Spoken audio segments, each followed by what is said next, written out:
Iniciando oficialmente o episódio número 22 do nosso raio-x da questão Challenge, essa série de aulas e lives que venho fazendo para analisar 2.997 questões e já aproveitar as questões para revisar, aprofundar, para você relembrar aí o conteúdo de direito administrativo, aquilo que é mais cobrado nas provas de vários concursos. Muito bem, se você ainda não é inscrito no canal, se inscreva agora mesmo, deixa lá o seu like, acione o sininho, deixe o seu comentário para a gente continuar divulgando cada vez mais esses conteúdos. Vamos lá?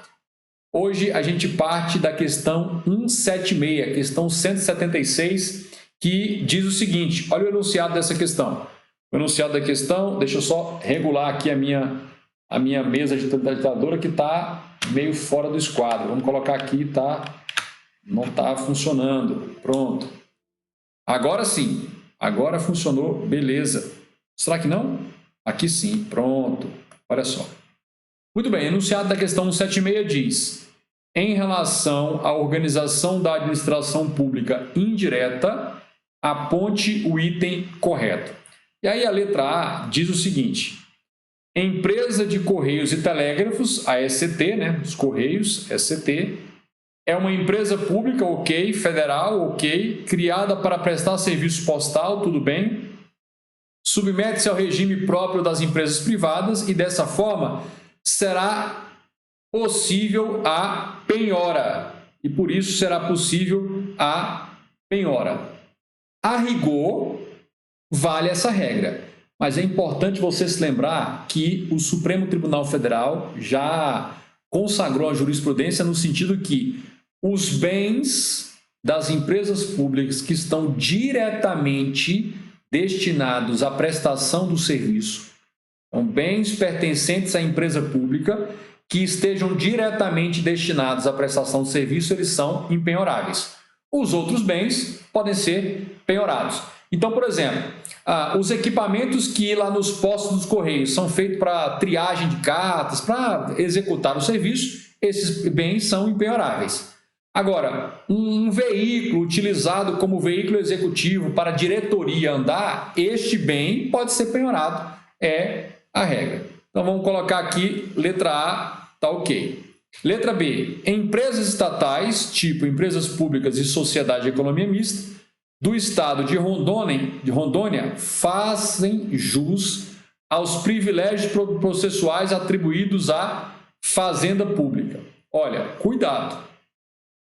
As prestadoras de serviço, sim, mas as exploradoras de atividade econômica, não. E aqui, da maneira que está na letra B, parece que todas as estatais gozam dos privilégios processuais. Isso está errado. É bom sempre você lembrar que as estatais, ou seja, empresas públicas e sociedade de economia mista, são de dois tipos. Ou elas são criadas para prestação de serviço público, e aí elas vão ter esses privilégios e algumas outras garantias, e as que são criadas para exploração de atividade econômica e, portanto, vão concorrer com a iniciativa privada no mercado. Essas aí, elas se aproximam muito mais do regime de direito privado e não terão muitos privilégios de direito público. Letra C. A letra C diz o seguinte: empresa pública exploradora de atividade econômica se enquadra na regra matriz da responsabilidade objetiva do Estado. Errado.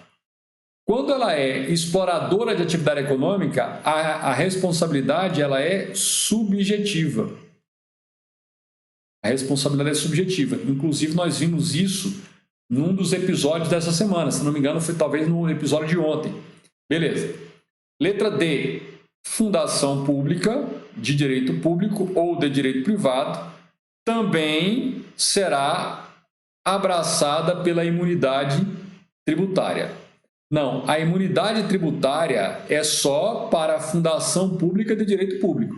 As de direito privado não necessariamente gozam das mesmas imunidades tributárias.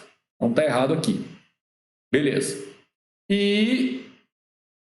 aliás, não, calma aí. Fique tranquilo, calma aí que a gente... rapaz, eu pulei uma questão. Então é o seguinte. Vamos lá. Depois a gente volta lá nela. Então, essa letra A não está tão ok. Por quê? Porque essa letra aqui, olha, a Fundação Pública de Direito Público e as de Direito Privado gozarão da mesma imunidade tributária. Essa aqui está mais correta. Essa aqui está mais adequada. Por quê? Fundação pública, mesmo que elas sejam regidas por direito privado, elas desempenham um serviço ou uma atividade de relevante interesse público. E aí elas gozam sim da imunidade tributária. Está aqui. E a letra E, sociedade de economia mista é subsidiariamente responsável pelo recolhimento da contribuição previdenciária sobre a folha de salário de empresas que lhe prestou serviço mediante o regime de cessão de obras. Isso aqui está errado também, por quê? Porque ela não é subsidiariamente responsável pelo recolhimento da contribuição previdenciária sobre a folha de salário, empresa, que lhe prestou serviço mediante o regime de cessão de obra. É assim, se a empresa contratada de cessão de obras não recolheu, ela é solidária. E aí eu vou te recomendar você dar uma olhada no artigo 71 da Lei 8666/93. Tá aí. Tudo bem? Então, só lembrando, essa aqui está errada também. A questão letra A não é a mais adequada. Só relendo aqui, ó. A ECT é uma empresa pública federal criada para prestar serviço e submete-se ao regime próprio das empresas privadas e dessa forma será possível a penhora. O erro aqui é porque nem todos os bens da ECT são passíveis de penhora. Da maneira como está aqui, parece que todos são passíveis de penhora. Então, 177 ficou a letra D. Vamos voltar aqui na 176, que eu havia pulado.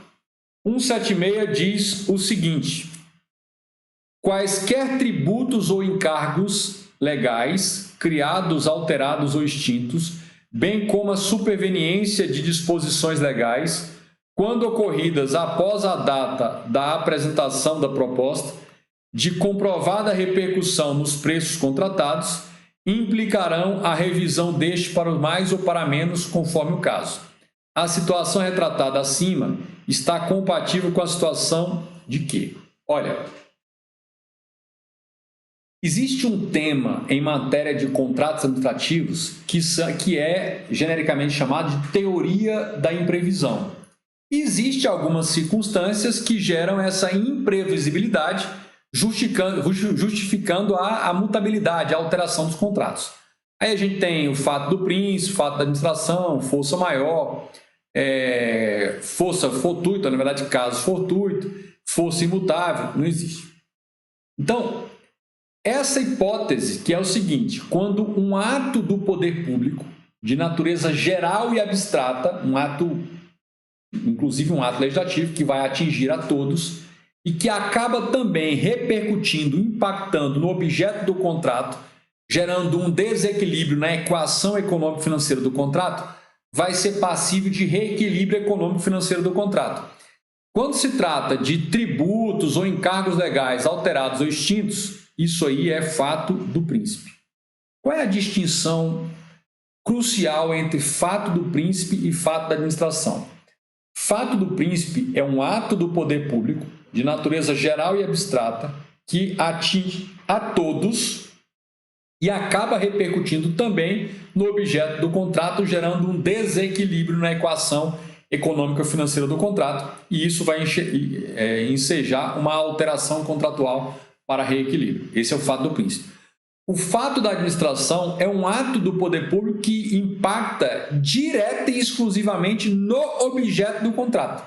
Não é algo de natureza genérica. Aí seria fato da administração. O que eu te recomendo? Aqui no nosso canal, nós temos aí disponível ainda, 0800, gratuito para você, uma aula em que eu falo especificamente dessa teoria da imprevisão nos contratos administrativos. Essa aula tá show, você pode conferir. Se não tiver show, você pode esculhambar lá nos comentários. Mas fique atento a isso aí. Tudo bem? Então aqui, letra A, fato do príncipe. Lá nessa aula que eu estou te recomendando, está aí no nosso canal, tem fato do príncipe, fato da administração, caso fortuito, força maior, interferências imprevistas, tudo isso está aí disponível para você. Questão número 178. A questão 178, o enunciado diz: pode responder por ato de improbidade administrativa que importa enriquecimento ilícito o agente público que... Ou seja, o enunciado da questão já nos remete para o artigo 9º da Lei 8429/92. Esse é o dispositivo da Lei 8429/92 que enumera, é um rol exemplificativo, enumera ali as hipóteses de ato de improbidade que acarreta enriquecimento ilícito. Bom, e aí a letra A diz o seguinte: perceber vantagem econômica para intermediar a liberação ou aplicação de verba pública de qualquer natureza, ou seja, está auferindo vantagem econômica indevida. Essa é uma hipótese de enriquecimento ilícito. Letra B. Deixar de cumprir a exigência de requisitos de acessibilidade à pessoa com deficiência previstos na legislação. Aqui é o caso de violação a princípios ou até mesmo, se for o caso, de lesão ao patrimônio público. Mas aqui é violação a princípios. Está fora. Deixar de visitar a família nos feriados de final de ano. Aqui é brincadeira, não tem nada a ver com nada com improbidade. Frustrar a licitude de concurso público. Aqui não é enriquecimento ilícito, é atentado contra princípios. E negar publicidade aos atos. Também é atentado contra princípios. Eu te recomendo sempre fazer uma leitura e uma revisão constantemente dos artigos 9º, que é o enriquecimento ilícito, artigo 10, que é a lesão ao patrimônio público, artigo 10A, que é a aplicação irregular de recursos financeiros e créditos tributários, créditos fiscais, e o artigo 11, que é a improbidade administrativa do tipo atentado contra princípios. Artigo 178, gabarito aqui, letra A. Questão 179, o enunciado diz o seguinte: uma administração pública que tenha instituído pessoas jurídicas para auxiliar no desempenho de suas funções, ou seja, criado pessoas jurídicas, aí a letra A diz o seguinte: apresenta a organização por delegação, considerando que não desempenha tarefas diretamente na estrutura da administração direta. Nada disso. O fato de criar uma entidade para desempenhar, para auxiliar no desempenho de suas funções, uma pessoa jurídica, não significa que ele não tem uma estrutura de administração direta. Está errado isso aqui. Beleza, continuando, letra B. Atua por meio de desconcentração. Não, criação de pessoa jurídica não é desconcentração. Seria o quê? Descentralização. Descentralização. Beleza. Letra C. Apresenta organização administrativa descentralizada. Aí está ok. Podendo, dentre outras medidas, delegar para esses entes a execução de serviços públicos. Perfeito. Ou seja, cria-se uma pessoa jurídica autônoma e delega a elas a execução de serviço público, como é o caso das fundações públicas. Para confirmar o gabarito, letra D. Depende de homologação judicial. A criação de pessoas jurídicas administrativas, criação de uma autarquia, uma fundação, empresa pública, sociedade de economia mista. A criação de uma pessoa jurídica administrativa depende de homologação judicial? Está errado. Está fora isso aqui. E remanesce hierarquia superior aos referidos entes que lhe devem submeter. Coloca uma coisa na sua cabeça. Não existe subordinação hierárquica ou hierarquia entre a administração direta e as pessoas jurídicas administrativas da administração indireta. Então, letra E está errado também. Gabarito da 179 ficou a letra C. Tranquilo em relação a isso. Questão 180. Questão 180. O enunciado diz o seguinte: o município editou uma lei criando uma pessoa jurídica para desempenhar a administração pública indireta. Dessa informação, conclui-se que o município criou uma. Então, veja. Criou uma pessoa jurídica para integrar a administração direta. Ele criou uma autarquia? Pode ser. Pessoa jurídica de direito público? Sim. Que pode prestar serviço público? Está correto. Perfeito aqui. Agora, Pode ter criado uma fundação? Sim. Pessoa jurídica sujeita ao regime de direito privado ou direito público? Ok. Conforme possua ou não finalidade lucrativa? Não. Fundação pública e autarquias jamais poderão ter finalidade lucrativa. Jamais poderão ter finalidade lucrativa. As empresas públicas e a sociedade de economia mista que sejam exploradoras de atividade econômica, elas sim poderão ter finalidade lucrativa. As demais, não. Letra C, para confirmar o gabarito. Sociedade de economia mista. Pode ter sido criada uma sociedade de economia mista? Sim. Pessoa jurídica de direito público? Não. Sociedade de economia mista e empresas públicas serão sempre pessoas jurídicas regidas pelo regime de direito privado, nunca direito público. Letra C, empresa estatal, ela pode ter criado uma estatal sujeita ao regime jurídico de direito público ou privado. Não. As estatais, quem são? São as empresas públicas e são as sociedades de economia mista. Estatais jamais terão regime ou personalidade de direito público.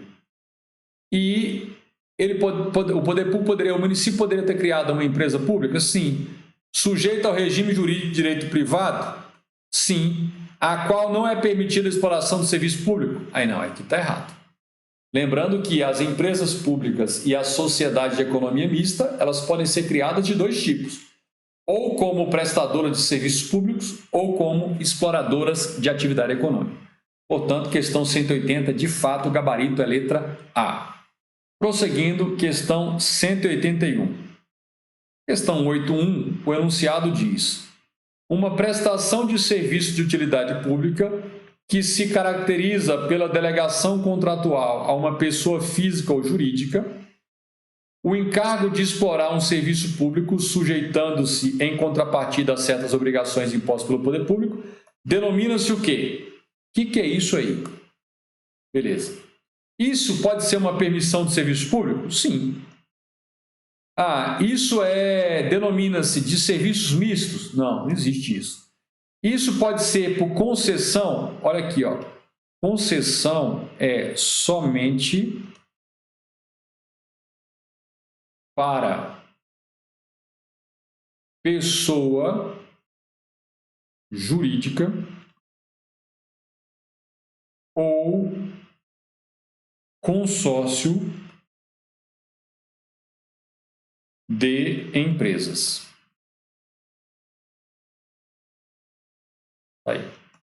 Como no nosso enunciado ele falou que a transferência da execução do serviço foi para uma pessoa física ou jurídica, então a gente elimina a letra C. Por delegação. Não, aí vai ser o seguinte, a delegação de serviço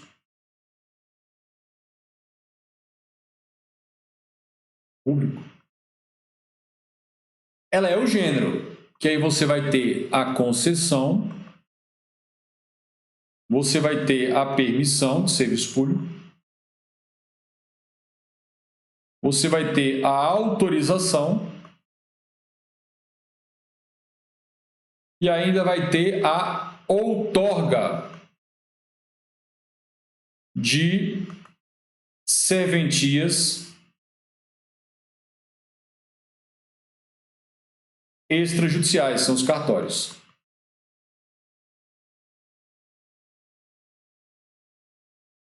Aí. E denomina-se privativa? Está errado. Então, de fato, o gabarito mais correto aí é a letra A, sem dúvida nenhuma. Não poderia ser a letra C, porque o enunciado claramente falou que a transferência seria para pessoa física ou jurídica, e a concessão somente pode ser para pessoa jurídica ou consórcio de empresas privadas. Sem chance aí, então, a letra C. Os demais não fazem o menor sentido. Questão 182. Questão 182. Questão 182 diz o seguinte: o ato administrativo, por vezes, pode apresentar inadequações que indiquem falta de juridicidade ou que revelem desnecessário. Olha, cada vez mais eu quero que você internalize essa ideia de juridicidade. Tem um negócio que vocês estudam que é o chamado neoconstitucionalismo, que basicamente é uma Constituição considerada como tendo normas, regras e normas, princípios, e de que a Constituição ela se imiscui em todos os outros ramos do direito, passando a renovar esses institutos nos ramos do direito à luz da Constituição. A juridicidade significa que o ato administrativo, além de cumprir a literalidade da lei, tem de observar e dar efetividade aos princípios constitucionais fundamentais. Então, beleza. Aí ele diz, sua extinção por meio de anulação pode ser declarada por... Então, quem é que pode declarar a anulação de um ato administrativo? A administração pública? Aqui está ok. Aí ele diz, administração pública, ok. Bateu aqui. Senado Federal? Olha, anota uma coisa. Os órgãos do Legislativo, Senado, Câmara, Congresso, Assembleias Legislativas, Câmaras Municipais, o Legislativo, ao controlar atos do Poder Executivo, atos administrativos, jamais poderá anular ou revogar tais atos. O que ele poderá fazer é sustar os efeitos. Coloque isso na sua cabeça. Órgãos do Legislativo, o Legislativo em si, ao controlar atos administrativos lá do Poder Executivo ou até mesmo do Judiciário, ao controlar a administração pública, jamais pode anular ou revogar atos administrativos. Está fora. O mesmo vale para a Câmara dos Deputados, Câmara de Vereadores, a sociedade civil não pode anular. Então, realmente, é a letra A. Então, aqui nós temos uma questão que está tratando do controle dos atos administrativos. Esse controle dos atos administrativos baseado tanto na legalidade como na juridicidade. Prosseguindo, questão 183. A questão 183, o enunciado diz: o direito administrativo disciplina a função administrativa, ok, dos entes federados, União, Estados, DF, municípios, dos órgãos, agentes e atividades envolvidas pela administração pública. Entre seus princípios está a legalidade, ou seja, cabe à administração pública. Então, ele quer que você marque a opção abaixo que tem a ver com a legalidade. A letra A diz: cabe à administração pública apresentar resultados positivos para o serviço público, bem como o atendimento das necessidades públicas. Não, aqui tem a ver mais com a eficiência, com a finalidade. Está fora. Promover a qualificação de agentes públicos que apresentem comportamento de acordo com o interesse público. Não, aqui não tem a ver com a legalidade. E letra C, ser composta por agentes públicos que não usem a administração pública para promoção pessoal. Aqui tem a ver com a impessoalidade. Letra D, ter credibilidade voltada para a transparência na defesa de direitos para a oferta de informações do órgão público. Aqui tem a ver com a publicidade e até moralidade. E letra A, atuar de acordo com a lei e finalidades expressas ou implícitas previstas no direito. Tá ok. Inclusive aqui você vai encontrar algo nesse sentido também no artigo 2º, parágrafo único, inciso 1º da Lei 9784/99. Lá diz que o poder público, a administração deve atuar de acordo com a lei e com o direito, ou seja, as regras implícitas do direito. Então, 183, questão 83, gabarito correto é a letra E, tem a ver com o princípio da legalidade. Prosseguindo, questão 184. Questão 184. A questão 184, o enunciado diz: a administração pública direta e indireta, nas 3 esferas de governo e no Distrito Federal, é regida pelos princípios da legalidade, impessoalidade, moralidade, publicidade e eficiência. É o velho LIMP. No que tange a empregos e funções, está proibida a acumulação. Então, a acumulação está proibida nas autarquias? Sim. A acumulação está proibida em institutos estatais? Não existe esse negócio de institutos estatais. Está proibida em empresas públicas de sociedade de economia mista? Então, no que tange a empregos e funções, está proibida sua acumulação em empresas públicas de sociedade de economia mista? Também. Em empresas de economia privada, que está fora. Empresas públicas de sociedade de economia mista. É porque não existe essa coisa de empresa pública de sociedade de economia mista. Misturou as duas. Fundações privadas? Não. Então, na verdade, o gabarito correto aí, letra A, autarquias. A letra C, ele inventou o tal de empresas públicas de sociedade de economia mista. Você criou um Frankenstein, misturou as duas. Não tem nada a ver. Empresa de economia privada, não tem a ver com poder público. Isso aqui é o que você vai encontrar no artigo 37, incisos 16 e 17 da CF. Aí, onde você vai encontrar a fundamentação para a resposta dessa questão 184. Prosseguindo, questão 185. Questão 185 diz o seguinte. Questão 185 diz o seguinte. O enunciado, no que concerne aos atos administrativos, tem-se que a discricionariedade. Então, uma questão sobre discricionariedade. Vamos lá? A discricionariedade integra a motivação e a finalidade do ato. Não. Gente, lembra? Competência, finalidade, forma, motivo e objeto. A discricionariedade, quando ela está presente no ato, é só no motivo e no objeto. Tem nada a ver com motivação e tem nada a ver com finalidade. Letra B. É expressão do mérito presente nos atos de qualquer natureza, notadamente nos vinculados. Olha, a discricionariedade tem a ver com mérito, mas não existe mérito administrativo nos atos vinculados. Está fora isso aí. Prosseguindo, letra C. Discricionariedade deve ser exercida no momento da prática do ato, não podendo ser fundamento para sua revisão ou revogação. Claro que pode. O fundamento primordial para a revogação é a discricionariedade. Aquele ato válido, posteriormente, se tornou inconveniente e inoportuno. Então, letra C está errada.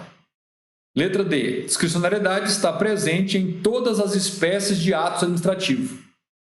Está errado. Porque não vai estar presente nos atos vinculados. Aí ele diz, salvo aqueles que representam o exercício do poder disciplinar. Não. No poder disciplinar, em algumas hipóteses, também é possível o poder, a discricionariedade. Sobrou a letra E diz, é uma característica não inerente aos atos vinculados. Perfeito. Que não pressupõe para a sua edição juízo de conveniência e oportunidade. Tranquilo. 185, está tranquilo. Gabarito é a letra E. Muito bom. Vamos prosseguir. Tomar nossa água aqui e a gente prossegue. Questão 186. Questão 186. 186 diz o seguinte. No que concerne aos atos administrativos, tem-se a discricionariedade. 186 acabou sendo repetida aqui. Vamos lá. 186. Não, vamos continuar aqui. Olha, é uma questão diferente. Olha aqui. Vamos lá. Aí ele diz assim, ó, 186, o que diz? Integra a motivação e finalidade? Não. É expressão do mérito presente nos atos administrativos de qualquer natureza, notadamente os vinculados? Não, aqui está fora isso aqui. Beleza. O gabarito aqui está repetida essa questão. Aqui. Beleza. Muito bem. Por hoje é só. Uma aulinha rápida aí para não estressar vocês nessa semana. Mas eu sempre digo a vocês, vocês estão usando aquele material de rascunho para ir tomando nota de algum elemento conceitual teórico que apareceu nas aulas aí dessa semana, que você eventualmente não estava dominando, precisa revisar um pouco mais. Sempre façam isso. Ao acompanhar minhas aulas aqui, tenho um material de rascunho ao lado. Sempre que eu tocar, sempre que aparecer algum tópico, algum ponto, algum detalhe que você não estava se lembrando muito bem, nunca tinha visto ou que não tinha se aprofundado daquela maneira, você toma nota e coloca no seu material de revisão para continuamente você estar dando uma olhada naquele aspecto junto com todas as outras revisões que você faz. Esse é o sentido da gente fazer a revisão e aprofundamento, é que para que você possa detectar eventuais falhas que esporadicamente você encontre aí nos seus estudos. Seja como for, muito obrigado por você ter me acompanhado aí ao longo dessa semana. Semana que vem, a partir da segunda-feira, nós temos mais uma série aí, mais uma temporada de segunda a quinta-feira. Muito obrigado pela sua participação aqui na nossa aula. Um abraço, compartilhe aí os conteúdos com amigos, inimigos, concorrentes. Eu te encontro na próxima semana. Tchau, tchau.